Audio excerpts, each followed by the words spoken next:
qupuna biket görmüz. Özün barmaz beketke? Hey, ma onam kilida bugün. Saat turda bile çıkmasak. Özün çıkıpçı, nemi karın var senin anan kelse? Nemi kildi arası o anan?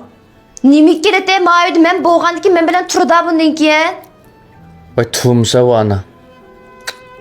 Uy, onan tuğumsun degenim gap. İş bu sınam kep koy ki var senin anan. Senin ananla geldim degen gapemde. Senin anan olan ki senin anan dermen nemi demin derse? Ne, mana dep qo'yang. Endi mening onam mayga patmaydi dang, ha? Shundaymi? Meni anam patkan meni vaqtda. Ha?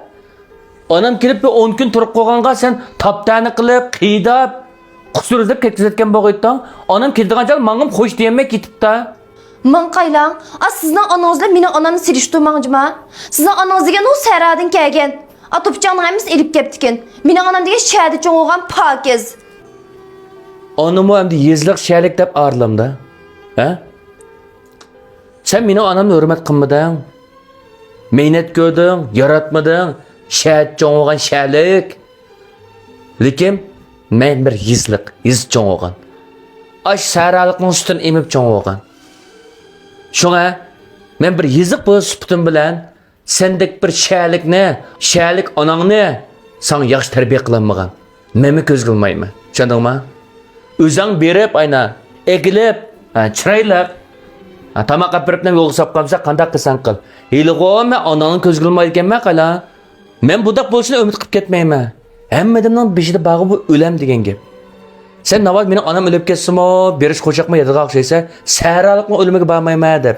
Esing uchun tutma, sening onang o'lsimi, men shu sharikning o'limiga bormayman. Bilib ol.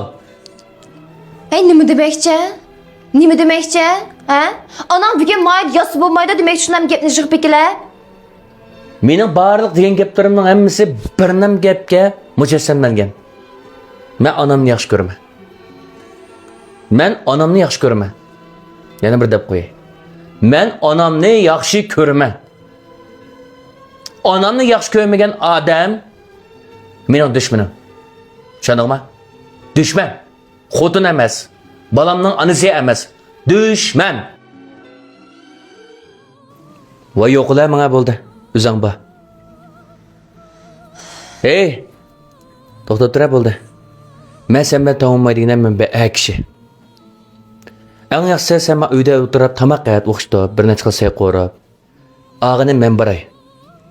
Onamni. Menga saralik onam shunda o'rgatganligini har qanday onlarni bo'lsa hurmatlar balam. Bo'libmish qiynanani bek hurmatini qil. Chunki bu sening bolalaringning onasining onasi deb bek tarbiya qilgan. Men onamning gapini olayman. Chunki men onamni yaxshi ko'raman. Men berib akirayjima, sen o'qitib bir narsa qilsay qo'ra.